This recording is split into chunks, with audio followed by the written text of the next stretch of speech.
Welcome to Wayne's Old Time Radio Page channel. I'm Wayne, your host. These programs are brought to you by support of our listeners. You can give your support at Patreon or PayPal, either one. There's clickable links in the description below. Thanks for your support and enjoy the shows. If you'd like for me to get you a shout out, there's a link to PayPal in the description below. Leave us a donation.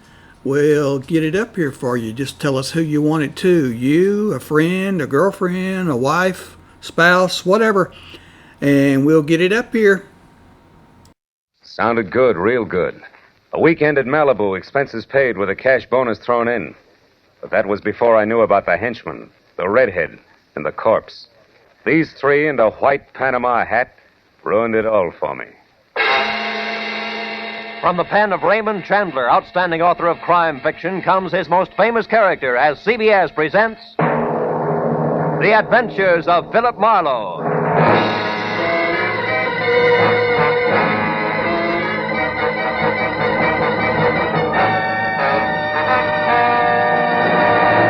And now, with Gerald Mohr starred as Philip Marlowe, we bring you tonight's unusual story, The Panama Hat.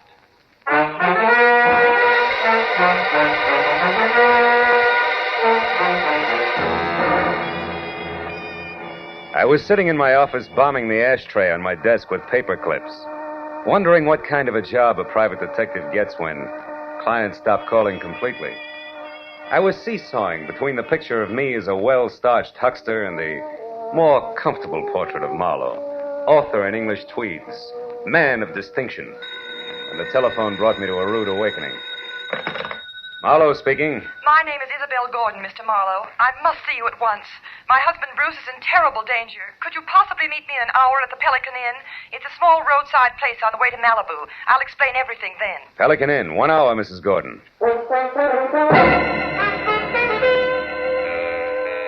The Pelican Inn was strictly a liquor license with chairs, and a bored piano player in one corner grinding away. The place was empty, and I was about to order a drink when the front door opened and a woman entered.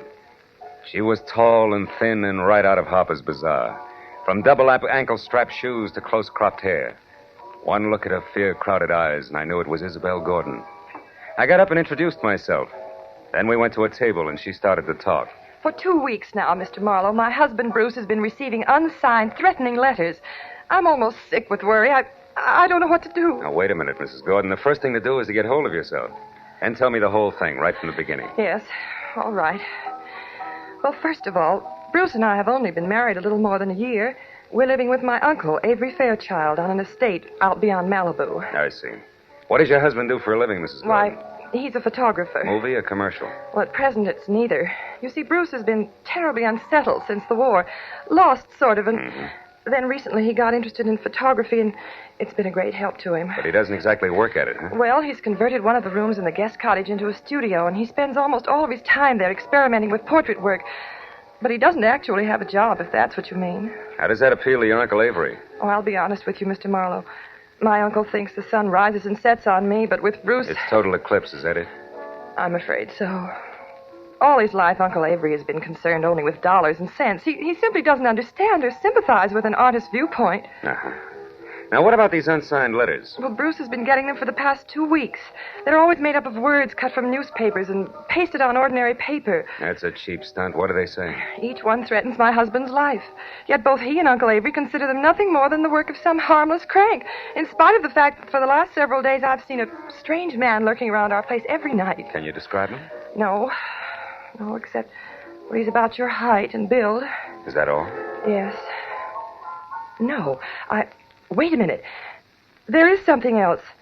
Each time I saw him, Mr. Marlowe, he was wearing a white Panama. Well, that's not much to go on. Tell me, why haven't you called the police? Uncle Avery wouldn't hear of it. He hates publicity, dreads it. That's why I suggested contacting you, a private detective. That's sort of a bodyguard for Bruce, huh? Yes. However, Mr. Marlowe, Bruce is somewhat temperamental, and I know he'd rebel at the thought of being watched over, so I'd rather you posed as a house guest, an old college chum of mine, perhaps. My fee is $25 a day plus expenses, Mrs. Gordon. Oh, any price is all right, Mr. Marlowe. Let's see, it's a little after 7 now. Can you be at our place at Malibu at 9? I think so. But as a fellow alumnus, Isabel, one last question. Where'd you go to college? Southern California. Why? Well, I was afraid you might say Vassar.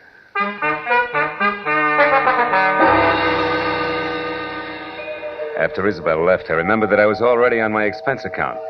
So I had a tasteless, cold, hot blue plate special and a burned cup of coffee. Then I stepped out of the Pelican Inn and headed across the paved parking lot to my car. It was already dark, and I was admiring the full moon and the beautiful wash it made over the ocean when it happened. Hey, mister! What the? You all right, mister? Yeah, I think so. Thanks to your sounding off. That nut was aiming right for you. Yeah, looks that way. Did you happen to get his number? No, What about his face? Can you describe him? No, matter of fact, I only noticed one thing. What was that? The hat he was wearing. It was a white Panama.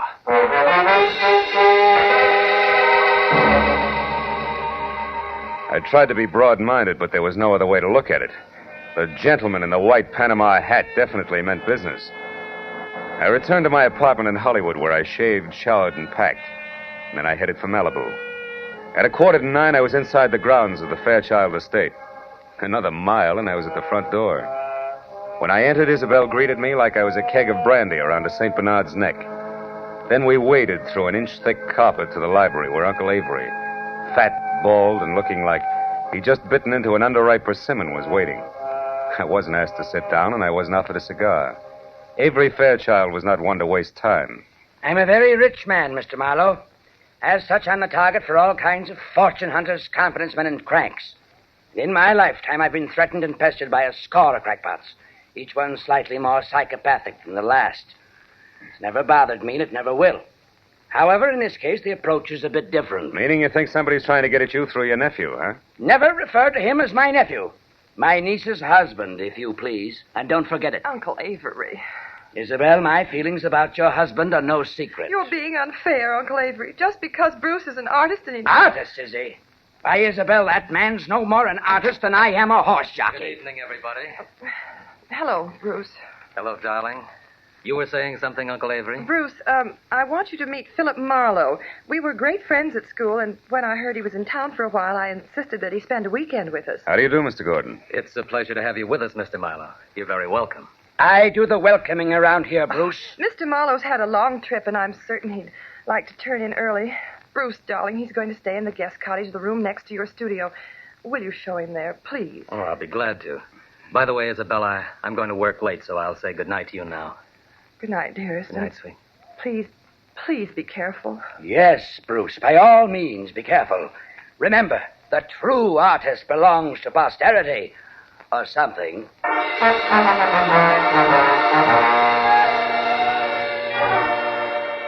The guest cottage was only a landscaped hop, skip, and a jump from the museum that Uncle Avery called home.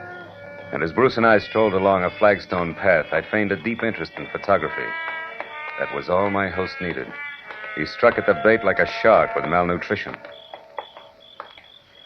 Well, Mr. Marlowe, it didn't even occur to me that photography might be one of your hobbies.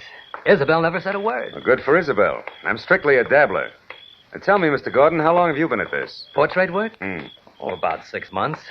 You see, I divide my time between my studio here and a school I attend in Hollywood. That way I capture both the theory and practical experience at the same time. Oh. Well, here we are. Would you like to see the studio? Yes, I would. Here, let me get the lights. Wow. This is all right, huh? Enlarger, 2 cameras, dark room. Are these your pictures? Yes. What do you think of them? I don't know exactly. They're certainly different, huh? They are unusual, aren't they? Yeah. You see, Marlowe, each picture is actually made up of 2 separate studies which are superimposed. I call it interpretive photography. Uh-huh. Now, this one. A splash of light and a bent pipe cleaner? The sun and the plant shoot. It's called metamorphosis. Oh. What about that one there in the corner? Girl's face and clouds, maybe. Mr. Marlowe, you'll excuse me, but that picture isn't ready for display yet. I'm sorry. I didn't mean to pry. I thought it was just another interpretive photograph. Well, it's not. That is, it isn't finished yet. Now, Mr. Marlowe, I'm afraid I've forgotten what my wife said about your long trip. Shall I show you to your room? Yes, please do, Mr. Gordon.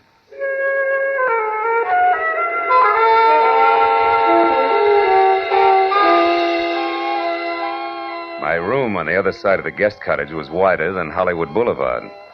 After Bruce apologized for his display of temperament and bid me a polite good night, I climbed into the silk pajamas that were laid out for me, stretched out on the bed, and tried to figure who belonged to the white Panama hat.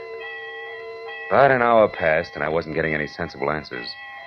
So I switched out the light, put my gun on the table next to me, and snuggled into what felt like 1.5 miles of mattress. I was almost asleep, and the clatter of a shovel falling on the walk outside brought me straight up in bed. I grabbed my gun and made for the door. But the second I threw it open, I knew that I'd made a mistake. Whoever kicked over that shovel had heard me and met me with a large fist that came straight at my face. Oh!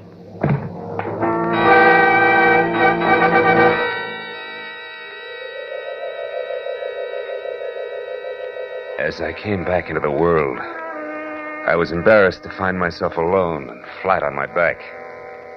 When I started to get up, I felt like the L.A. Dons, water boy and all, had run over my face. My gun was a few feet away, and when I went to pick it up, I stopped short. There was a souvenir from the man with the great big fist. A gold cigarette lighter. It was engraved to Skipper on his birthday. Putting it in my pocket, I picked up my gun and made for Bruce's studio. He wasn't there. I threw on some clothes and went back to the house and found Isabel in the living room. I was about to give her a biased account of the shortest fight on record when I noticed Uncle Avery quietly entering the house from a side door that led to the garden.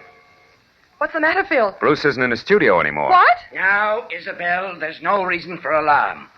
Why, Bruce often goes off into the night like this. Called it a search for beauty or some such rot. And what was it you were after just now outside, Mr. Fairchild? I was looking for my niece, Marlowe. Isabel, your cousin John telephoned to say he wouldn't be down this weekend. Oh. I didn't know there were to be other guests. Oh, just my cousin, John Martin, Phil. Not really a guest. He comes down often. Too often to suit me. Oh, Uncle Avery, please. You know that I'm fond of him. Yes, but I don't know why. He's a chronic gambler and of no use to anyone. Living at the Wilshire Gardens when he can't afford it. Driving expensive Oh, cars. you're too hard on him. Skipper isn't Skipper? bad. Yes. Do you know him? No. No, I don't. Well, you're not missing anything, believe me. Oh, I do believe you, Mr. Fairchild. I believe your every word. What? Good night, all. I left the house and headed straight for my car with the Wilshire Gardens in Hollywood in mind. It was just a chance that John Skipper Martin might own a white Panama hat. When I got to the prodigal cousin's bungalow, it was dark inside. So I pressed one hand close to my gun and the other against the doorbell. But there was no answer. A side window was open, and I started toward it when a nasty voice greeted me from the shadow of a palm tree. Good evening. Lovely night, isn't it? I hadn't noticed. I've been busy. I know. We've been waiting for you for a long time. We? Uh-huh. Me and my nice shiny revolver here. 38. Oh, I see. Well, you make a handsome couple, and I hope you're both very happy together now. What do you want? I don't want anything. I'm here to give you something. Advice. Look, brother, I've already told you I'm busy, so if this is a heist, let's get it over with, fast. You know, I think you're confused. I'm holding the gun, Mr. Martin. Martin? John Skipper Martin. Surprised that I know your name? Why, yes. Yes, I am. I don't recall having had the pleasure. You haven't. People never forget me, Mr. Martin. My tag is Brock. Does that mean anything? No, what do? Sing, dance, tell jokes? Yeah, that's it. The last one. I tell jokes. I can't wait. You won't have to, Mr. Martin. I'm going to tell you one right now. Goes like this. Once upon a time, a young punk borrowed $10,000 from a generous gambler on his promise to pay the money back within a week. But the young punk never came across. So the gambler told a nice fellow named Brock to call on the young punk and tell him that he had 48 hours in which to get the money together. And that if he didn't, he'd never see the 49th hour. What's the matter, Mr. Martin? Don't you like jokes?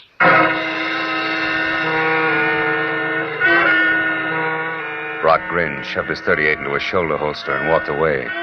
As soon as he rounded the corner, I went to the open window and climbed in. I rummaged through 2 closets looking for a white Panama you-know-what. I was about to search a third when I heard something that brought me to a dead stop. It was a key in the front door lock. I closed my right hand over the gun in my pocket, moved flush against the side wall, and waited. But the moment the door swung open, The telephone rang, and the hulk of a man that entered went straight for it. He was wearing a gray fedora. Hello? Oh, hello, Isabel. What? Bruce? Are you sure? But that's impossible. I mean, things like that just don't... Excuse me, Isabel. I think I have a visitor. I'll call you back. Reach, Mr. Martin. Who are you? The name is Brock. You owe a client of mine $10,000. He wants his money in 48 hours. I'll get it. I swear I will. I'll have it right here, on time, all of it. How are you going to do that, Mr. Martin? I've got a way. Someone's going to give it to me tonight. Why? Why? Because it's the healthy thing to do. That's why. That's all you wanted to know, isn't it? That's all. Good night, Mr. Martin.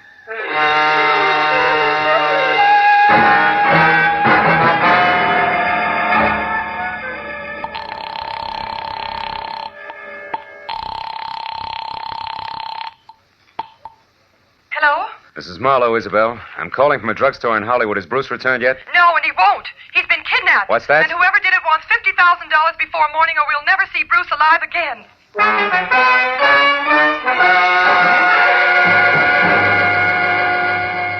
As I walked to my car opposite the Wilshire Gardens, I felt like my brain had spent the night in a cement mixer. I was about to head back for Malibu when I suddenly saw Skipper Martin dash out of his bungalow and pile into a long, glossy convertible. I followed him out to the Pacific Palisades, where he made a call at a little house which sat on a bluff overlooking the sea. Once he was inside, I moved up quietly and saw that the name on the mailbox was Miss Carla Winters. I crawled up to a lace-curtain window where I could see what was going on.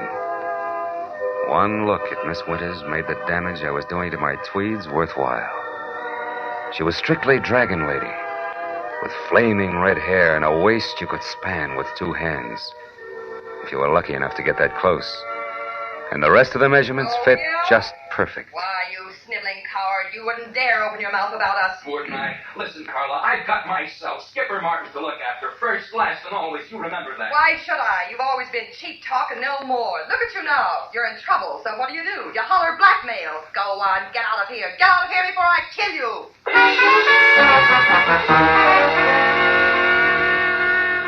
When Skipper slammed the front door, stomped to his car, and roared off, I couldn't figure any reason, legitimate reason, that is, for calling on Carla Winters. So I returned to the Fairchild place. Isabel was somewhere between hysteria and collapse over the fact that she and Bruce had less than $2,000 in their own name. Uncle Avery, of course, was more than reluctant to pay the ransom demanded for the return of a man he'd rather not have returned. But his niece won out. All right, Isabel, I'll give you the money. But understand, I'm doing this for you, not for that no yes, good... Uncle Avery, I understand, but can you get that much cash at this hour? The banks are... Who said anything about banks? You know I don't like them. Money will be in your hands in 30 minutes. In the meantime, tell Mr. Marlowe here what arrangements you've made with your husband's abductors. 1 minute, Mr. Fairchild. What about the police? The police have already been notified, Mr. Marlowe. They've agreed not to interfere until tomorrow morning. By that time, I suppose we'll have Bruce returned to us. To us, Uncle Avery? That's a mere slip of the tongue, Isabel. I'm only paying for his return. You take over from there. I don't want him.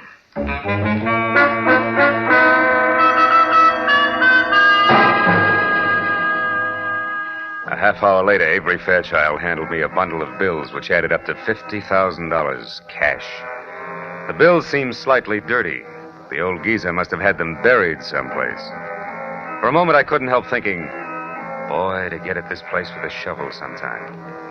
But then I got back to the more pressing matters at hand. I wrapped up the money in a shoebox and I drove north along the Pacific Coast Highway. I covered the 60 miles to the rendezvous, which was a junkyard near Ventura, in about as many minutes. Then, according to instructions, I slowed down to 10 miles an hour. I blinked my lights twice, tossed out the shoebox. I was just about to resume my speed when the headlights of an approaching car fell on a man as he darted back into the junkyard. And I saw what I'd been expecting all the time. A white Panama hat. But I was still playing by the rules. So there was only one thing I could do about it. I slammed my foot down on the accelerator and kept it there until I reached the nearest telephone, where I telephoned Skipper Martin at the Wilshire Gardens. It was just possible that he owned two hats. But that little balloon exploded in a hurry.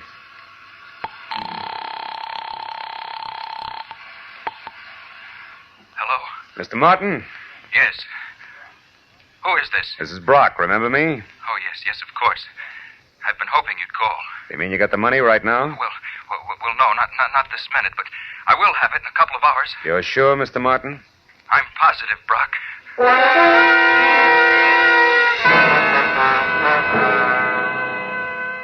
Now only one thing figured. The man in the Panama hat worked for Skipper Martin. It had to be. An hour later, I pulled in at the Fairchild estate. And the moment I put my AA over the threshold, I knew that the kidnapper, too, had kept his part of the bargain. Bruce Gordon was back, safe and sound. It happened shortly after you retired, Mr. Marlowe. I was working in my studio when a man wearing a White Panama hat. Yes. But how did you know that, Mr. Marlowe? They're very popular this season, Mr. Gordon. Darling, Mr. Marlowe was a private detective. Huh? But I'll tell you all about that later. Go on with your story. Well, this man was wearing a handkerchief over his face, and he forced me to go along with him at gunpoint. Took me to a car parked in the service driveway and told me to turn around. And I was hit from behind and went out cold. Oh, darling, how terrible. It wasn't pleasant. When I came to, I was bound hand and foot, blindfolded, and gagged. I had no idea where I was. Oh, but didn't you see anybody before you were released? No, Uncle Avery. Before they let me go, they hit me again. When I came to that time, I was lying on the road out near Ventura, untied. That's about it. I suppose you've told the story to the police already, huh? No, he hasn't, Mr. Marlowe, and what's more, he isn't going to. I'm sorry, but I was forced to lie to you earlier this evening. The police mean reporters, and they mean publicity. And I hate publicity. I'm sure you see my point. I wouldn't make book on that, Mr. Fairchild. Secrets like this only encourage kidnappers.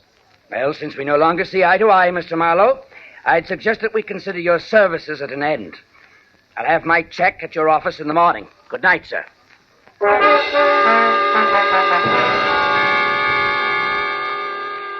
Avery Fairchild wasn't the kind of a man you argued with.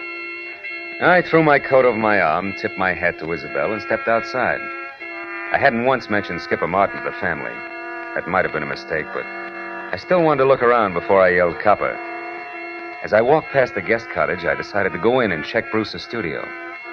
Maybe the man in the white PH had left a few odd footprints on the ceiling. I tossed my coat in a corner chair and started through the clutter. 10 minutes later, I'd found nothing. I was about to leave when I suddenly remembered the picture of a girl and some clouds that Bruce had been so careful to keep out of sight. It hadn't been moved. And when I brought it into the light, I didn't have to look twice. It was the portrait of Carla Winters, the red-headed dragon lady that Skipper Martin had visited. Now things began to add up. At the chauffeur's quarters, there was an outside telephone, and I put through a hurry call to Lieutenant Ibarra at Homicide in L.A. The best I could get was one Sergeant Neely. I'm sorry, Mr. Marlowe, but the lieutenant's out on a call right now. There's some kind of a row uptown. Well, do you know where he is? The address, I mean. Oh, yeah, sure. It's one of those bungalows at the Wilshire Gardens. The Wilshire Gardens? That's right. What's so special about that? Maybe nothing. I'll know in a minute. Thanks, Neely.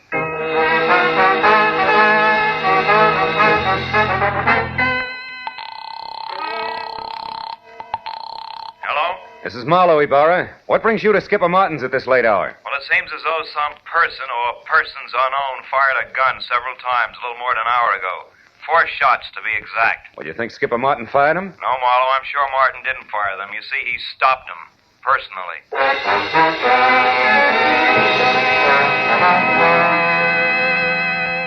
Before I hung up, I gave Ibarra a quick rundown on the whole story. After making me feel like a schoolboy for keeping him in the dark so long, he told me to sit on the Fairchild's front steps until he got there. Well, it gave me a half hour to kill, most of which I spent walking around aimlessly, trying to get something close to 4 out of 2 and 2. But I couldn't. Finally, I heard Ibarra siren up to the front door. I was about to head for him when the chill in the morning air reminded me that my topcoat was still in Bruce's studio. I went back and got it. When I turned for the door again, I noticed a little slip of paper that had been under the coat fall to the floor. I picked it up. I must have held it for a full minute before I realized what it meant. Just a small slip of paper, and yet it made everything, the kidnapping, Carla, the murder, fall right into place. When I entered the living room at the house, one glance at Isabel and Bruce told me that she'd already knew about Skipper's death. Only Uncle Avery, who was not one to shed crocodile tears, hadn't changed. Ibarra, of course, was unhappy. Marlowe, we can't run any kind of a police department when every private detective acts like he's the commissioner himself. Why didn't you call me when this business first began to smell? You know better. I'm sorry, Ibarra, and I hate to sound immodest, but I happen to be one of the two men in this room who can name Bruce Gordon's kidnapper and Skipper Martin's killer. Do you know what you're saying, Marlowe? I think so. The man in the white Panama hat who kidnapped Bruce Gordon, Lieutenant, is Bruce Gordon himself. In other words, Bruce Gordon kidnapped Bruce Gordon. No! What? You're out of your mind, Marlowe. Am I? Would you still say that, Gordon, if we paid a call to Carla Winters and asked her to hand over the $50,000 of so-called ransom money she's holding for you two? Or would you prefer... Stop, Gordon, stop The window, Ibarra!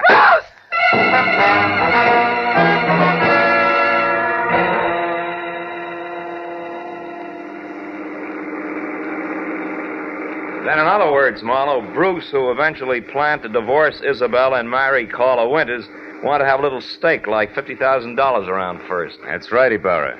But Skipper Martin knew about Bruce and Carla's plans to marry later, and he tried to blackmail them to pay off his gambling debts. That's why he came to Bruce's cottage on the sly. However, he got there just in time to see Bruce leave of his own free will, and therefore knew later that he couldn't have been kidnapped. Which gave him two holds over Bruce. That's right. But he made a mistake when he went to Carla's house and got too demanding, because she told Bruce about it, and before he released himself, he took care of Skipper, with 4 gunshots to be exact. Charming people, aren't they, Ibarra? Lovely. Sometimes I think I should shoot higher and save the state a lot of money. And he almost got away with it. By the way, Marlowe, how do you know? That Bruce was the man in the white Panama hat? Well, I was pretty certain, but I got my proof accidentally. Promise not to repeat this, Ibarra? Yeah? Well, I practically fell over a little slip of paper in his studio. It was a receipt from a department store, and it was made out to Bruce Gordon. For 1 Panama hat? Uh-huh. Nothing else but.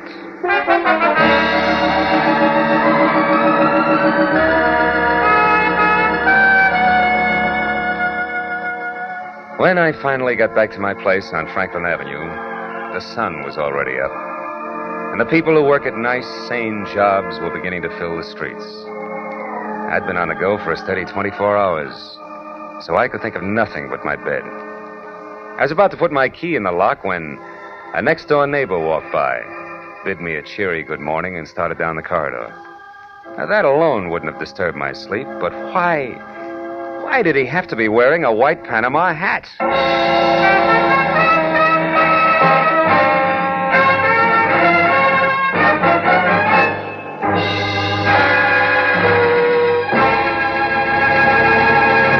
The Adventures of Philip Marlowe, created by Raymond Chandler, stars Gerald Mohr and is produced and directed by Norman MacDonald.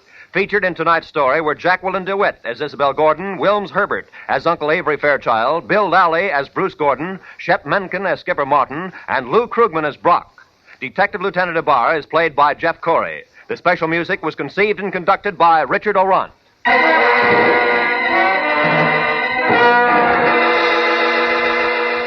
Be sure to be with us again next week at this same time when Philip Marlowe says... When her will was read, everybody figured she'd been crazy when she wrote it, and that included me. But I changed my mind after spending the night on an island with a pig, a cat, and an ape. Because in reality, they were people.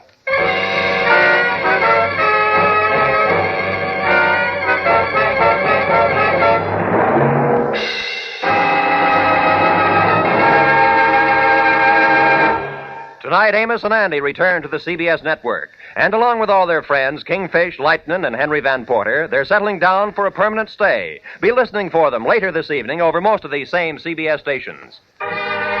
This is Roy Rowan speaking for CBS, the Columbia Broadcasting System.